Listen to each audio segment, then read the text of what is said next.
गुप्ता जी, इसमें इसमें दिक्कत क्या आ रही है? जो सजेशन अभी इन्होंने दिया विमलेंदु जी ने, ये ऐसा नहीं कि कोई नया सजेशन है। आप लोगों की अलग अलग कमेटी बनती रहती है, उनकी सिफारिशें भी आती रहती है। दिल्ली की ईवी ड्राफ्ट पॉलिसी आई थी, उसको सेकंड ईवी पॉलिसी उसको ठंडे बस्ते में डाल दिया हुआ कि नई पॉलिसी आएगी। केंद्र सरकार की कमेटी रिपोर्ट यहाँ पे दे चुकी है, उस पर कोई इंप्लीमेंटेशन नहीं हुआ। दिक्कत कहाँ रही? कौन सी ऐसी चीज है कि सरकार को कठोरता से लागू करने में रोक रही है? क्योंकि पब्लिक की हेल्थ की बात है, पब्लिक की तरफ से कोई विरोध होना नहीं है, कोई इसमें पॉलिटिकल रिस्क भी नहीं है। विमलेंद्र जी ने कुछ विषय उठाए, मैं थोड़ा सा उनको करेक्ट करना चाहूंगा। पर्यावरणविद हैं, थोड़ा सा जो मैं बोलूंगा उसको करेक्ट कर लें, पढ़ लें। देश के अंदर कोई भी ऐसा थर्मल पावर प्लांट नहीं है जो एफजीडी से इक्विप्ड नहीं है। एफजीडी एक प्रोसेस होता है, फ्यूल गैस डीसल्फ्यूराइजेशन। आप चेक कर लीजिए। आप 300 किलोमीटर की रेंज की बात कर रहे हैं। मैं चैलेंज करता हूं आपको, देश में ये कानून बनाया था मोदी सरकार ने। आप कोई भी थर्मल प्लांट ले लीजिए, उसमें एफजीडी है। दूसरा, जो अभी स्टेबल की बात कर रहे थे, 2 साल पहले केंद्र सरकार ने नियम बनाया था कि 10% तक जो स्टेबल हैं, पैलेट्स हैं, वो एज ए फ्यूल उसमें इस्तेमाल होते हैं, वो इसमें इस्तेमाल होने लगे हैं। मैं आप चेक कीजिए, मेरे को चैलेंज कीजिए, मैं अपना नंबर भी दूंगा आपको। दूसरी बात, अभी ईवी की बात हो रही थी। COP26 में माननीय प्रधानमंत्री जी ने खुद कहा था कि हम अपना रिन्यूएबल एनर्जी को 50% 2030 तक करेंगे। क्या ये सही नहीं है? आज 500 गीगावाट में 250 गीगावाट जो देश की प्रोडक्शन है वो रिन्यूएबल एनर्जी से है। ये देश की अचीवमेंट है जो 2030 में हमने करनी थी, जो आज 2025 में हमने अचीव की है। क्या ये सही नहीं है कि जो देश का ग्रीन कवर है वो 32 से 33% हो गया? अगर आप दिल्ली की बात करें, आपने कहा कि क्या कर रही है रेखा गुप्ता सरकार ने अभी घोषणा की, आइडेंटिफाई किए 17 नए जंगल बना रहे हैं। आइडेंटिफाई होके उसका बजट और 2 मियावाकी फॉरेस्ट बना रहे हैं। सबको पता है दिल्ली एक congested area, highly densely area है, पर उसमें भी कैसे काम किया जाए। आज फेम 2 जो केंद्र सरकार की पॉलिसी है, जब पहले केजरीवाल सरकार भी थी तब भी फेम 2 के साथ ईवी बसें दी थी और आज भी दी जा रही है। लास्ट माइल कनेक्टिविटी में देवी बसें चलाई गई है। जगह जगह आप सड़कों पर देखोगे ईवी चार्जिंग स्टेशन लगे हुए हैं।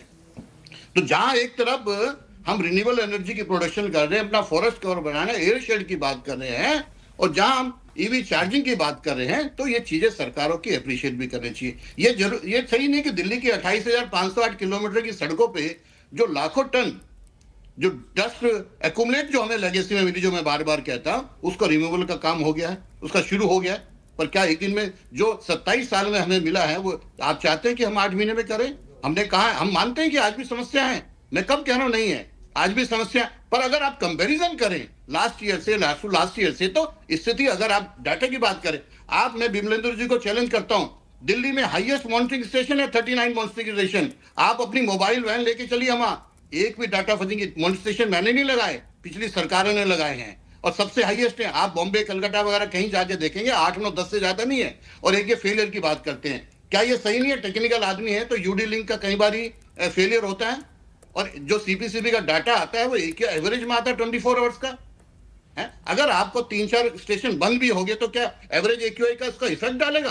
पर नहीं, सरकार को, आपको, क्योंकि सरकार है, सरकार को रिसीविंग एंड पे है। एक विमलेंदु जी जवाब देना चाहते हैं। अनिल गुप्ता जी, विमलेंदु जी जवाब देना चाहते हैं, सुन लीजिए जी। सो अनिल गुप्ता जी, सबसे पहले तो आपको ये जो सरकार को बदनाम जो किए, इंडियन एक्सप्रेस के ऊपर आप एक केस डाल दीजिएगा, क्योंकि इंडियन एक्सप्रेस की एक स्टोरी आई है। मैं नहीं डालूंगा, मैं आपको चैलेंज कर रहा हूं। आप एक देश में मैं कंप्लीट कर लेता हूं, नियम के अनुसार चाहे एफजीडी ना हो। ठीक है, इनकी बात सुन लीजिए। मेरे पास अनिल गुप्ता जी, पर्यावरण अनिल गुप्ता जी इनकी बात को सुन लीजिए। तो इंडियन एक्सप्रेस की स्टोरी है, बताइए क्यों कौन से थर्मल प्लांट में नहीं लगा हुआ? पर आपको क्योंकि बोलना 300 मिनट की रेंज में बोलना, आप बताइए एक प्लांट बताइए, मैं चैलेंज करता हूँ। ये सीएनबीसी आज में अपनी टीम लेके जाइए वहां पे, पर आप अब इंडियन एक्सप्रेस बोलेंगे? आप तो पर्यावरण में है ना, आप बताइए किस डाटा सेंटर में फंसिंग हुई है? आप चैलेंज करता हूँ आपको, आप लेके चलिए आनंद विहार में। नहीं जाएंगे आप, क्योंकि जो स्टोरी आपने गूगल पे देखिए, आप उसी की बात करेंगे। आप चेक कीजिए खुद जाके, आप अपने आप को पर्यावरण सुन लेते हैं। स्टोरी के अलावा भी इनके पास कोई प्रूफ है क्या? विमलेंदु जी, स्टोरी के अलावा भी कोई प्रूफ है क्या? मैं बताता हूँ। सबसे पहले यही गलती है कि हम एक्सेप्ट जब तक नहीं करेंगे तब तक हम कैसे सॉल्व करेंगे? मेरे पास रिसोर्स नहीं है कि मैं जाकर के पानीपत और यमुनानगर के जो पावर प्लांट्स हैं जो, मैं आपको चैलेंज कर रहा हूँ नेशनल चैनल पे, आप एनवायरमेंटल लॉ चेक कर लीजिए, एक भी थर्मल प्लांट में एफजीटी के बिना नहीं चल सकता।